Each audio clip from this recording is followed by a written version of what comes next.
참 좋으신 아버지 하나님, 오늘도 우리 삶 속에 하나님의 은혜를 기억하며 주님을 바라보며 살아갈 수 있는 믿음을 허락해 주신 것 감사합니다. 하나님, 믿음으로 살아가는 것이 얼마나 큰 은혜요 축복인지 매일매일의 삶 속에서 깨달아 알 뿐만 아니라 믿음의 역사와 능력을 이루며 살아가는 주의 사람들 되게 하여 주시고, 특별히 어려운 삶의 자리에 있는 성도들 한 사람 한 사람, 하나님 그들이 그 자리에서 하나님을 만나고 도우시는 하나님, 선대하시는 하나님, 은혜로 이끄시는 하나님을 경험할 수 있도록 은혜의 은혜를 더하여 주옵소서. 오늘 주를 예배하는 이 시간 우리의 마음이 주께 향하게 하시기를 원합니다.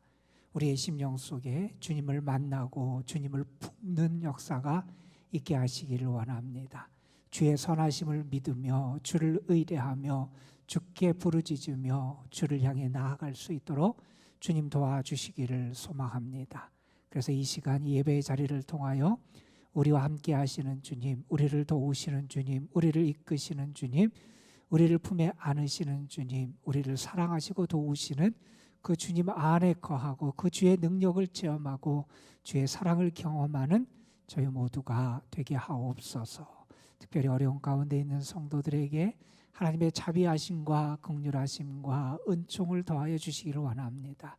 위로하시는 하나님이 저들의 하나님이 되어주시고, 구원의 하나님이 저들의 하나님이 되어주시고, 오늘도 저희들을 고치시고 회복시켜 주시는 그 하나님이 저들의 하나님이 되어주실 줄로 믿습니다. 예배를 드리며 그 하나님을 만나고 그 하나님의 은혜의 손길을 경험할 수 있도록 주께서 함께하여 주옵소서. 이 시간 하나님의 말씀을 대언합니다. 부족한 종을 붙잡아 주시옵시고, 사랑하는 성도들의 말씀을 통하여 주를 만나게 하시고, 말씀이 저들의 심령밭에 심겨져서 자라나 열매를 맺을 수 있도록 옥토로 주님의 말씀을 받을 수 있는 은혜도 우리에게 부어 주옵소서. 이 시간 주께서 우리와 함께 하시고 역사해 주실 줄 믿사옵고, 우리 구주 예수 그리스도의 이름으로 기도드리옵나이다. 아멘. 4월 20일이 우리가 국가적으로 장애인의 날로 지키는 날입니다. 우리 감리교회에서는 4월 20일에 가까운 그 주일에 장애인 선교 주일로 정해서 그날 하나님 앞에 예배를 드리며 하나님께서 우리에게 어떤 마음과 어떤 뜻을 품기를 원하실까 하는 것을 살펴보는 그러한 주일을 우리가 지키게 됩니다. 오늘이 장애인 선교 주일로 지키는 날이지요. 먼저 하나님의 은혜와 도우심이 어려운 가운데 살아가면서 그것을 이겨내기 위해서 애쓰는 모든 분들에게 임하기를 위해서 우리가 기도해야 되겠고, 그 옆에서 도우며 섬기며 살아가는 그런 분들에게도 주의 은혜가 임할 수 있도록 여러분이 함께 기도해 주시기를 부탁을 드립니다. 그러한 장애를 안고 있는, 어려움을 안고 있는 분들의 아픔은 단순히 신체적인 아픔에 그치지 않는다 하는 얘기를 하잖아요. 정신적인 고통, 여러 가지 편견과 사회적인 사람들의 차별로 말미암은 이런 사회적인 고통도 그분들의 삶에 자주 경험되게 된다는 사실도 우리는 너무나 잘 알고 있습니다. 우리가 믿는 예수님, 우리의 구주 예수님은 그렇게 어려움에 처한 자들을 외면하지 않으신 분이었잖아요. 신체적인 장애가 있든 정신적인 장애가 있든 사회적인 소외를 당하는 사람이건 주님은 어려움에 처한 사람들을 찾아가 주셨고 만나 주셨고 또한 도와주시는 은혜를 베풀어 주셨고 때로는 그들을 고쳐 주셨고 그들을 하나님의 자녀로 대해 주셨음을 우리는 분명히 기억합니다. 예수님을 믿는 우리들, 주님을 믿는 사람들이 이룬 교회 공동체도 역시 그러한 사역을 감당해야지요. 도울 수 있는 분들을 돕고 섬기는 사역도 해야 되고 그분들의 손을 붙잡아 줄 수도 있어야 되고 함께 기도할 수도 있어야 되고 어려움과 시련을 잘 이겨낼 수 있도록 함께 믿음 가운데 서고 이겨낼 수 있도록 우리가 서로 힘을 모으는 것, 그것이 우리의 중요한 과제와 책임이기도 하다 하는 사실도 우리는 분명히 기억합니다. 그런 일이 있어서는 안 되지만 교회에도 왠지 모르는 그러한 차별과 장벽이 혹시 존재한다면 우리는 그러한 차별과 장벽을 없애기 위해서도 기도하며 노력해야 되는 그러한 책임도 있다 하는 사실도 우리는 분명히 잊지 말아야 할 겁니다. 뿐만 아니라 우리가 기억해야 되는 또 다른 사실이 있다면 어쩌면 우리 모두가 문제를 가지고 있고 아픔을 가지고 있고 장애를 가지고 있는 사람들이다 하는 사실도 우리는 기억해야 됩니다.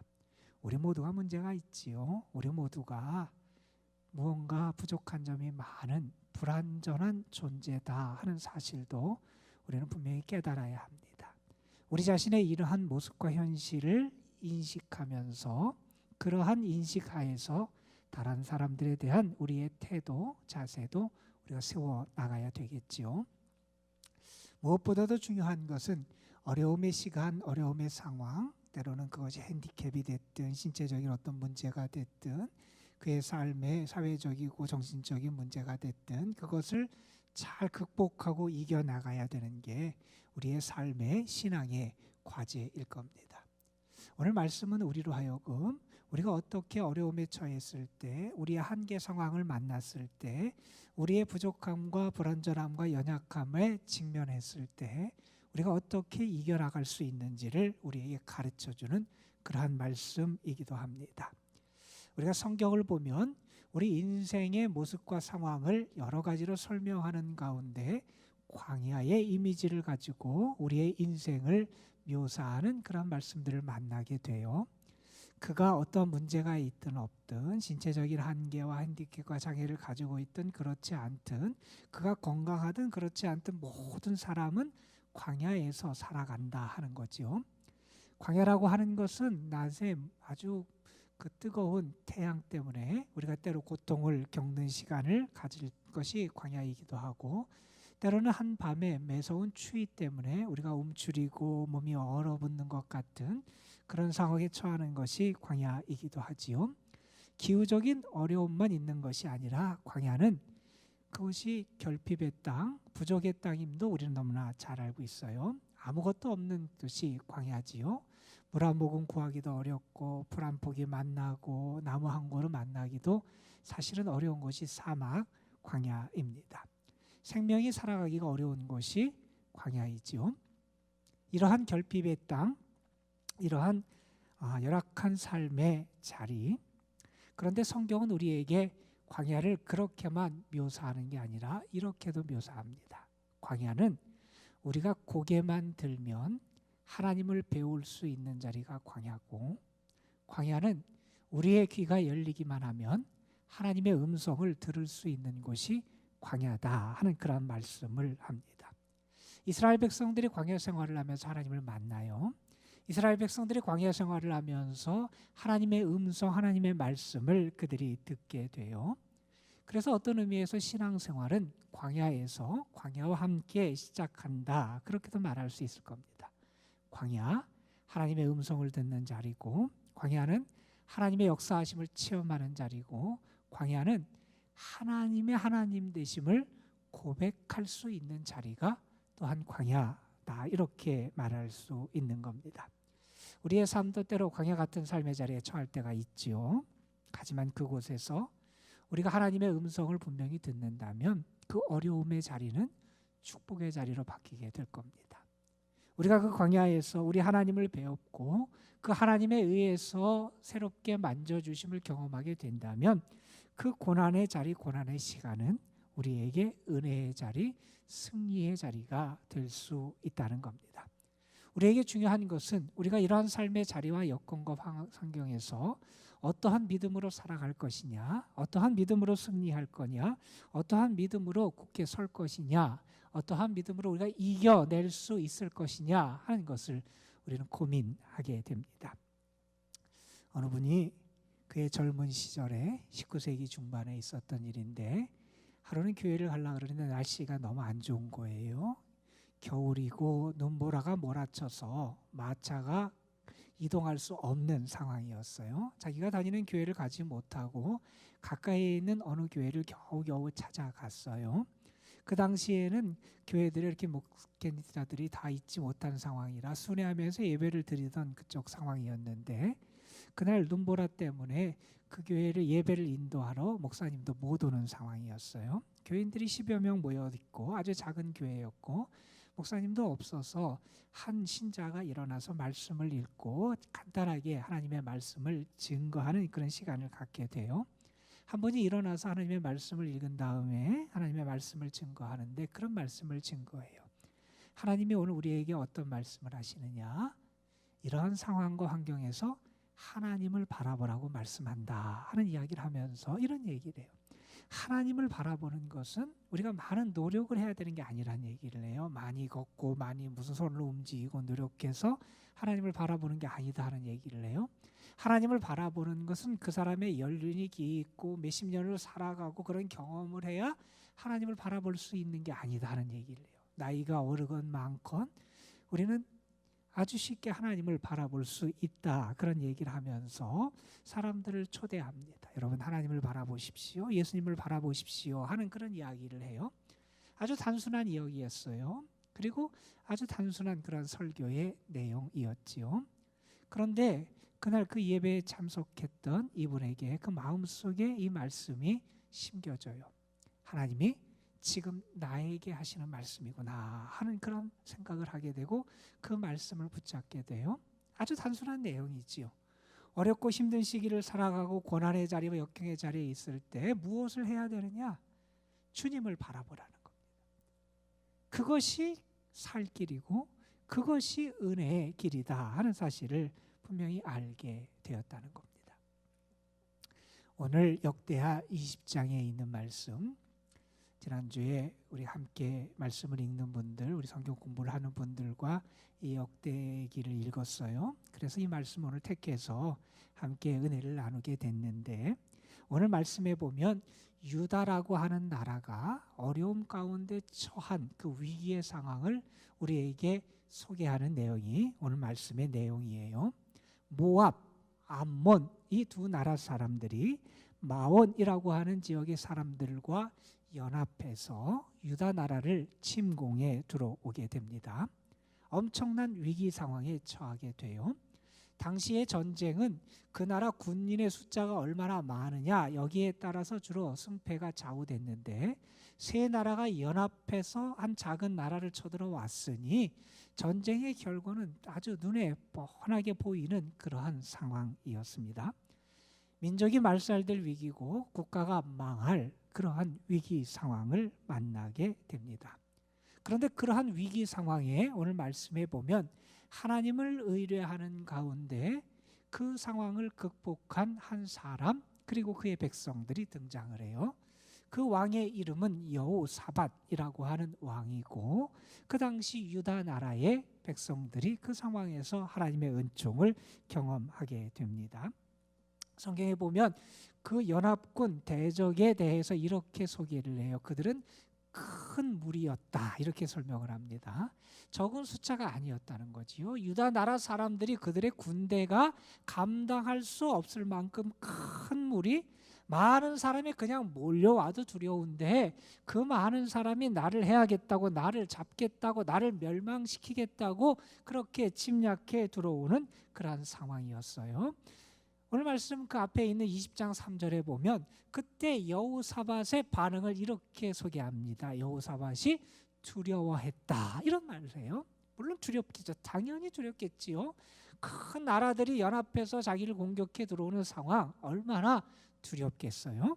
그 두려운 상황에 처해 있고 그들이 처했던, 그들이 느꼈던 위기의식을 알 수 있는 표현이 뒤에 또 등장을 해요. 11절에 보면 이렇게 얘기해요. 하나님을 향해서 아뢰면서 이렇게 얘기합니다. 그들이 와서 주께서 우리에게 주신 주의 기업에서 우리를 쫓아내고자 합니다 이런 말씀을 해요. 다시 말해서 그들이 가나안 땅, 팔레스틴 땅에서 지금 내몰려서 쫓겨날 그러한 처지에 지금 놓여 있다라고 하는 그러한 이야기지요. 당시 주변 나라들은 유다라고 하는 나라가 강해지는 것을 원하지 않았어요. 국제적인 어떤 그 상권의 요충지가 됐던 그 유다 나라가 경제적으로나 어떤 군사적으로나 강해지는 그러한 것을 그들이 두려워했습니다. 그리고 그 유다가 차지했던 그런 이권이라든지 그것들을 그들이 어떻게 뺏을까 호시탐탐 노리고 있다가 결국 연합해서 유다라고 하는 나라를 침략해 들어온 겁니다. 지금 유다는 그 입장에서 정말 꼼짝달싹 할 수 없는 그런 상황에 처해 있지요. 도간에 든 쥐와 같은 신세가 유다의 현재의 모습이었습니다. 자, 이렇게 대적이 쳐들어온 상황도 그들이 감당할 수 없는 큰 시련인데 성경을 읽어보면 더 큰 문제는 다른 데 있었다는 것을 우리가 알게 돼요. 12절 말씀에 보면 이렇게 얘기를 하지요. 우리가 대적할 능력이 없고 어떻게 할 줄도 알지 못한다. 이런 표현을 해요. 무언가 어려움이 있고 시련이 있어도 나에게 방책이 있거나 나에게 방도가 있거나 나에게 돌파구가 있다면 그나마 괜찮을 거예요. 그런데 우리가 살아가면서 내가 도저히 어떻게 벗어날 수 없는 그러한 상황, 그러한 문제, 끝이 보이지 않는 그러한 상황에 처할 때가 있을 겁니다. 돌파구가 없습니다. 방안이 떠오르질 않습니다. 해결 방안이 도대체 떠오르지 않는 그런 상황에 처할 때가 있죠. 지금 유다 백성들의 상황이 그렇다는 겁니다. 그들에게 대책이 없는 거예요. 어떻게 해야 될지 몰라요. 그들과 맞서 싸울 능력이 없어요. 대적이 쳐들어온 자체도 두려운데 우리가 그들과 맞서서 싸울 능력, 어떻게 할 줄도 모르는 그러한 상황에 그들이 처해 있다는 겁니다. 위기의 상황, 죽음의 위기, 국가의 멸망의 위기 앞에 두려워합니다. 그런데 싸울 능력이 없어요. 그들에게 남아있는 것은 암담한 결과만을 예측할 수 있는 그러한 것이 그들에게 남아있는 현재의 모습이었습니다. 여러분에게도 그런 상황이 있었을 거예요. 여러분 자신의 상황, 능력, 그 모든 것을 바라보면 이제 끝났구나, 결과가 뻔하다, 이렇게 생각되는 순간들이 있을 거예요. 지금 유다가 지금 그런 상황에 처해 있습니다. 그런데 여러분, 우리가 이 역대하 20장의 말씀을 계속 읽어보면 놀라운 사실을 발견하게 돼요. 여호사밧이라고 하는 이 왕, 그리고 유다 백성들이 전쟁에서 이기게 되는 거예요. 그들이 무엇을 한 게 아니에요. 그런데 그들이 승리를 하게 되는 그 결과가 나타나게 됩니다. 우리가 22절 이하의 말씀에 보면 쳐들어왔던 연합군들 사이에 자중질환이 일어나요. 서로가 서로를 해하고 죽이는 일이 벌어지게 돼요. 서로가 서로를 칼로 죽이게 됩니다. 유다가 뭔가를 하지 않았어요. 그들이 나가서 싸우고 그들이 그들에게 활을 쏘고 칼로 그들을 무찌르는 그런 상황이 아니었는데 그들이 손도 쓰지 않고 완전한 승리를 경험하게 됩니다. 그 승리가 얼마나 대단했는지 24절에서는 이렇게 묘사해요. 유다 사람들이 그 망대에 올라가서 그 적군들의 상황을 쳐다봐요. 적군들의 상황을 쳐다보니 적군들이 어떻게 됐느냐, 그 벌판에 다 시체로 누워 있다는 거예요. 피한 사람이 한 사람도 없었다, 이렇게 묘사를 해요. 그들이 전부 다 거기서 전사를 했다는 거예요. 수많은 대적이 왔는데 그 대적이 스스로 다 죽음의 길로 걸어가게 됐다는 거예요. 또한 그들이 거뒀던 승리의 결과가 얼마나 큰지를 25절에서 이렇게 말합니다. 여호사밧과 그의 백성이 가서 적군의 물건을 탈취한 전리품을 거둬들여요. 그런데 전리품이 얼마나 많은지 그들이 능히 가져갈 수 없을 만큼 많아서 사흘 동안 거둬들었다 그래요. 그 전리품이 사흘 동안 거둬들일 만큼 그렇게 엄청난 전리품, 승리의 결과물들을 얻게 됐다는 겁니다. 성경은 그리고 그 결과를 또한 우리에게 이렇게 얘기해요. 30절에 보면 그 주변의 나라들이 그 유다 나라를 두려워해서 더 이상 유다를 해할 생각을 하지 못해서 그 나라에 하나님으로부터 평강의 시대, 태평의 시대가 주어지게 됐다, 이렇게 설명을 하고 있습니다. 여러분, 이전의 상황을 한번 생각해 보세요. 엄청난 위기였어요. 대적이 많고 강한 것도 문제였는데 그들 자신이 대적을 맞서 싸울 수 있는 상황, 능력이 없던 그 결과가 뻔했던 상황이 그들의 상황이었어요. 그런데 그들이 승리를 경험합니다.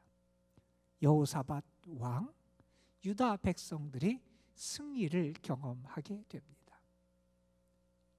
그 중간에 등장하는 본문의 말씀이 어떻게 여호사밧이 승리할 수 있었고 어떻게 유다 백성이 하나님의 놀라운 축복을 경험할 수 있었는지, 그 위기의 순간, 절망의 순간이 변하여 승리의 순간, 승리의 축복을 경험할 수 있었던 이유들을 우리에게 설명해 주고 있는 내용입니다.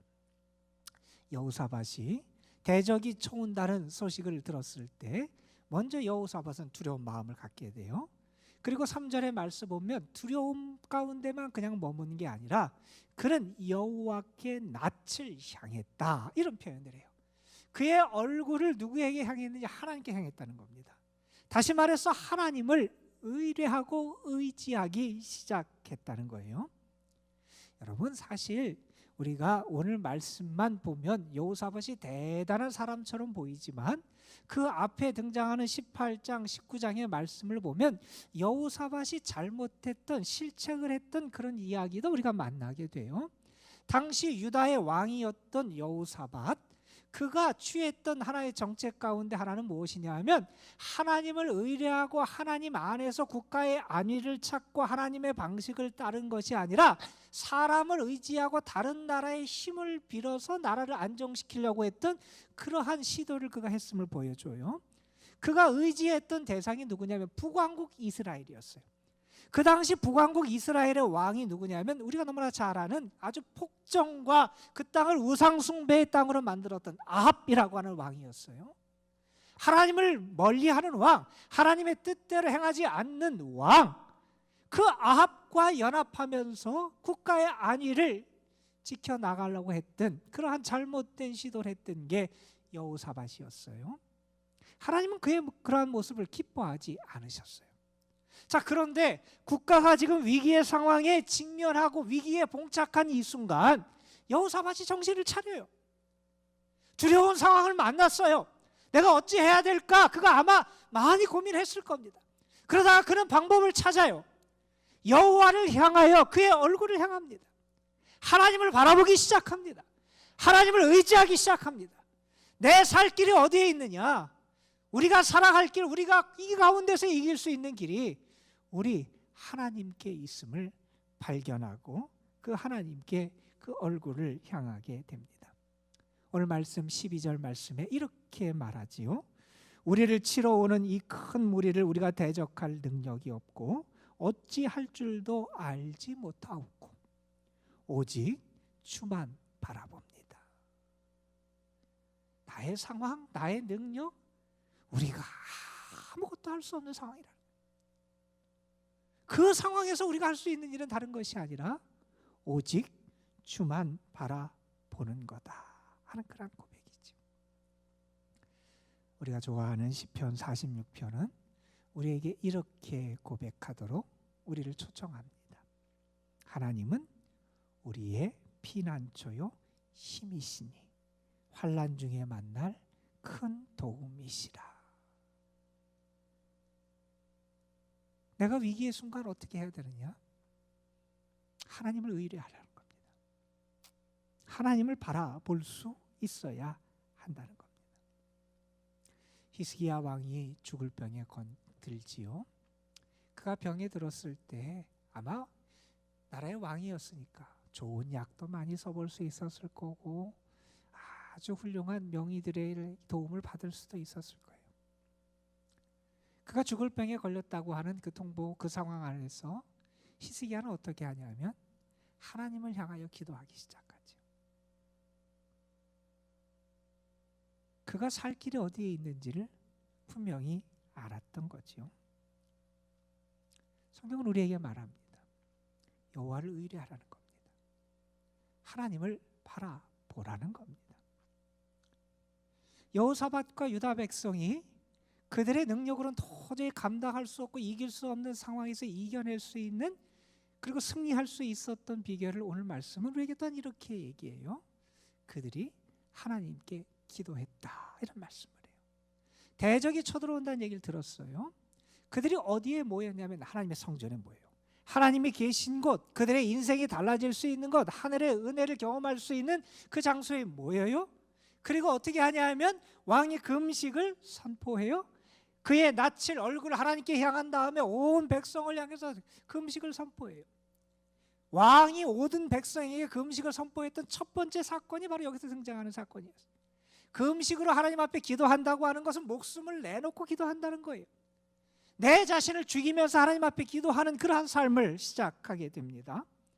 그리고 혼자 기도하는 것이 아니라 온 백성이 함께 기도해요. 오늘 말씀해 보면 여인들, 어린이들, 아이까지 다 하나님 앞에 나와 하나님 앞에 서서 기도하는 모습을 보여줘요. 그들이 기도하면서 하나님 앞에 고백했던 내용을 역대하 20장을 우리에게 소개하는데 6절에 보면 왕을 비롯한 이스라엘 백성들, 유다 백성들은 하나님 앞에 이렇게 기도해요. 6절 말씀입니다. 이르되 우리 조상들의 하나님 여호와여, 주는 하늘에서 하나님이 아니시나이까? 이방 사람들의 모든 나라를 다스리지 아니하시나이까? 주의 손에 권능과 능력이 있사오니 능히 주와 맞설 사람이 없나이다. 고백해요. 하나님은 어떤 분이냐? 하나님은 저 하늘 우주를 다스리는 하나님이 아닙니까? 우리 하나님은 어떤 분이냐? 열방을 다스리는, 이 나라를 다스리는 분이 우리 하나님이 아닙니까? 하나님에 대해서 고백해요. 하나님에 대해서 뭐라고 얘기해요? 하나님은 권능이 있으시고 능력이 있으시는 하나님, 전능하신 하나님, 절대 주권의 하나님이 되심을 고백하고 선포해요.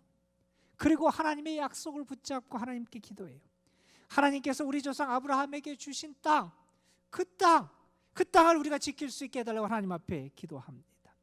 그리고 그들은 하나님 앞에 기도하면서 분명히 믿어요. 하나님께서 하나님의 성전에서 하나님께 부르짖는 그들의 기도를 분명히 들으실 것을 믿으며 주님 앞에 기도하고 있어요.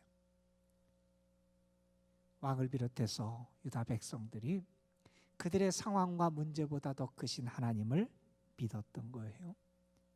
하나님이 그들의 대적보다 더 강하신 분임을 믿었던 거예요. 세상을 다스리고 그들의 운명을 주관하시는 분이 누구냐? 하나님임을 믿었던 거예요. 하나님은 절망과 죽음의 세력보다 더 크고 위대하신 분이 하나님이심을 믿었던 거예요. 그 하나님께 기도합니다. 시편 146편의 말씀 가운데 이러한 말씀이 있어요. 방백들을 의지하지 말며 도울 힘이 없는 인생도 의지하지 말지니 그 호흡이 끊어지면 흙으로 돌아가서 당일에 그 도모가 소멸하리로다. 야곱의 하나님으로 자기 도움을 삼으며 여호와 자기 하나님에게 소망을 두는 자는 복이 있도다. 다윗이란 사람이 일생을 살아가면서 그가 붙잡고 살아갔던 신앙의 모습을 다윗은 이렇게 고백합니다. 내 눈이 항상 여호와를 앙망하나이다. 내 눈은 항상 여호와를 앙망한다는 거예요. 나의 삶의 시간 속에서 내가 지금 고통의 자리에, 이 자리에서 주를 바라봅니다. 하나님이 나의 기도를 들으실 것을 믿으며 주님 앞에 기도하고 주를 바라봅니다. 그런데 여러분, 우리가 역대하 20장에 있는 말씀을 읽어보면 하나님께 향하고 하나님께 기도하는 이 여호사밧의 믿음의 모습 가운데 우리가 더 본받았기를 원하는 그런 믿음의 모습 하나가 등장을 해요. 이 위기의 상황이 여호사밧이 어떻게 하냐면 아직 전쟁에 이긴 상황이 아니에요. 아직 승리한 상황이 아니에요. 아직 대적이 그들을 포위하고 있고 에워싸고 있어요. 그들 앞에 큰 대적이 있어요. 그들이 해결하고 이겨할 수 있는 능력도 그들에게 없는 상황이에요. 그런데 그들이 그 상황 가운데 했던 하나의 모습을 우리에게 소개하는데 그들은 그 상황에서 하나님께 감사하고 찬양을 해요. 여러분, 오늘 말씀해 보면 19절에 이런 말씀이 등장을 해요. 그핫 자손과 고랏 자손에게 속한 레위 사람들은 서서 심히 큰 소리로 이스라엘의 하나님 여호와를 찬송하니라 하는 말씀이 등장해요. 지금 그들 앞에 위기가 여전히 있어요. 여전히 어려운 시간이에요. 여전히 힘든 시간이에요. 여전히 괴로운 시간이에요. 아직 문제가 해결되지 않은 시간이에요. 아직도 무언가 아무런 역사 변화가 나타나지 않은 시간이에요. 그런데 그들이 지금 무엇을 하냐 하면 하나님을 찬양하게 하는 거예요. 하나님을 찬송해요. 그리고 21절에 보면 이런 말씀까지 이어집니다. 백성과 더불어 의논하고 노래하는 자들을 택하여 거룩한 예복을 입히고 군대 앞에서 행진하며 여호와를 찬송하여 이르기를 여호와께 감사하세 그의 인자하심이 영원하도다 하게 하였다. 어떻게 하냐면 찬양대원을 세운 거예요. 찬양대원을 동원해서 그들에게 가운을 입혀요. 옷을 입혀요. 그리고 그들로 하여금 군대 앞에 서게 해요. 그리고 그들로 하여금 하나님께 감사하고 하나님을 찬양하게 해요. 아직 대적이 그들을 에워싸고 있는 상황이에요. 아직 문제가 해결되지 않은 상황이에요. 그 상황에서 그들이 무엇을 하냐면 하나님께 감사하고 하나님을 찬양했다는 거예요. 이런 말이 있어요. 여러분이 잘 들어보셨으면 좋겠어요. 마음속에서 믿음의 기적이 일어나야 현실에서도 기적이 일어난다. 내 마음 속에서 먼저 변화가 나타나야 돼요. 내 마음 속에서 하나님을 전적으로 의지하며 신뢰하며 찬양하는 이 기적의 변화가 나타나야 우리의 현실도 달라질 수 있다는 거예요. 바울과 실라가 빌립보에서 복음을 전하다가 잡히지요. 매를 맞고 감옥에 갇힙니다. 어두움의 시간, 세상 사람들이 말하는 절망의 밤을 보내게 돼요. 그러나 그들이 그 가운데서 어떻게 합니까? 사도행전 16장에 보면 하나님께 기도하고 주를 찬송하게 되잖아요. 감옥에서 풀려난 게 아니에요. 여러분, 정말 그 상황에서 하나님께 감사하고 하나님을 찬송하는 것은 참 어려운 거예요. 우리들은 대부분 언제 찬송하고 감사합니까? 우리의 문제가 해결됐을 때 찬송하고 감사하잖아요. 어려움에서 벗어나야 찬송하고 감사하잖아요. 그 문제가 해결되고 내가 그 상황에서 벗어나고 구원을 받아야 우리는 찬송하고 감사해요. 그런데 여러분, 내 마음 속에서 심령 속에서 먼저 하나님을 찬송하고 감사하고 주께 소망을 둘 때 우리의 삶에 놀라운 축복의 역사가 나타나게 된다는 사실입니다. 헬렌 켈러가 아주 심한 삼중의 장애의 고통 속에 살아가지요. 그런 그 많은 어려움 속에서도 믿음을 잃지 않고 어려움들을 이겨내지요. 많은 작품, 연설들을 통해서 사람들에게 감동을 주고 그의 삶을 통해서 선한 영향력을 많이 끼쳐요. 88세까지 그가 이 땅에서 살게 되는데 그의 노년에 사람과 만나서 인터뷰하는 가운데 그런 질문을 받았다 그러지요. 한 기자가 질문합니다. 당신의 삶에서는 그렇게 많은 어려움이 있었는데 당신은 그 살아오면서 그것 때문에 하나님께 원망하거나 불평한 일은 없었습니까? 라고 하는 질문을 받았어요. 그 질문에 헬렌 켈러가 그런 답을 했다 그러잖아요. 그러한 때가 없었습니다 하면서 이렇게 얘기합니다. 내게 베풀어 주신 하나님의 은혜를 감사하기도 시간이 부족하다. 그러면서 그는 자기가 원망하지 않고 원망할 시간이 그런 시간이 자기에게 없었음을 고백하기도 합니다. 은혜를 구하는 사람은 많지만 은혜를 기억하고 감사하는 사람은 점점 사라진다는 얘기를 우리는 듣게 되지요. 성경은 우리에게 말합니다. 범사에 감사해라. 범사에 감사해라. 위기의 때, 고난의 때, 내가 어려움을 겪을 때, 나에게 큰 핸디캡이 있고 무언가 장애가 있고 무언가 어려움이 있는 그 순간에도 내가 정말 감사할 수 있느냐. 고통의 상황은 자꾸 그 상황만 보게 해요. 어려움이 자꾸 우리를 애워싸요. 대적이 점점 커 보여요. 다른 것을 바라보지 못하고 그 문제, 대적만, 그 상황만 바라보게 자꾸 우리를 몰아갑니다. 그러나 우리는 분명히 알잖아요.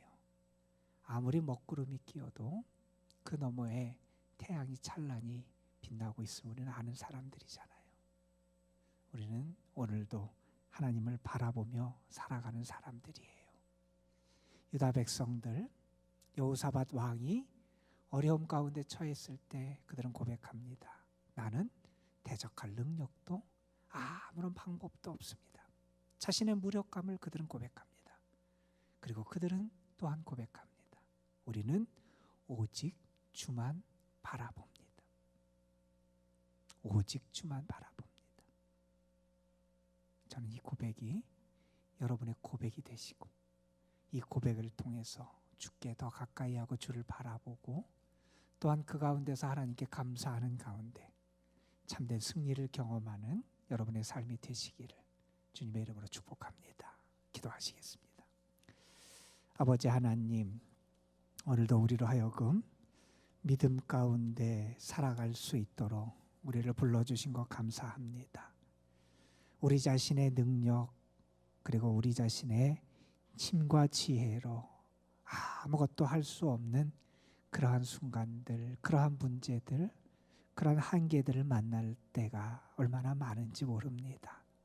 그때 하나님을 바라보게 하시고 하나님께 기도하게 하시고 주께 감사하고 찬송하는 가운데 우리의 삶이 달라지고 운명이 달라지는 하나님으로부터 우리에게 임하는 놀라운 은혜 기적을 경험하는 저희들을 되게 하여 주옵소서.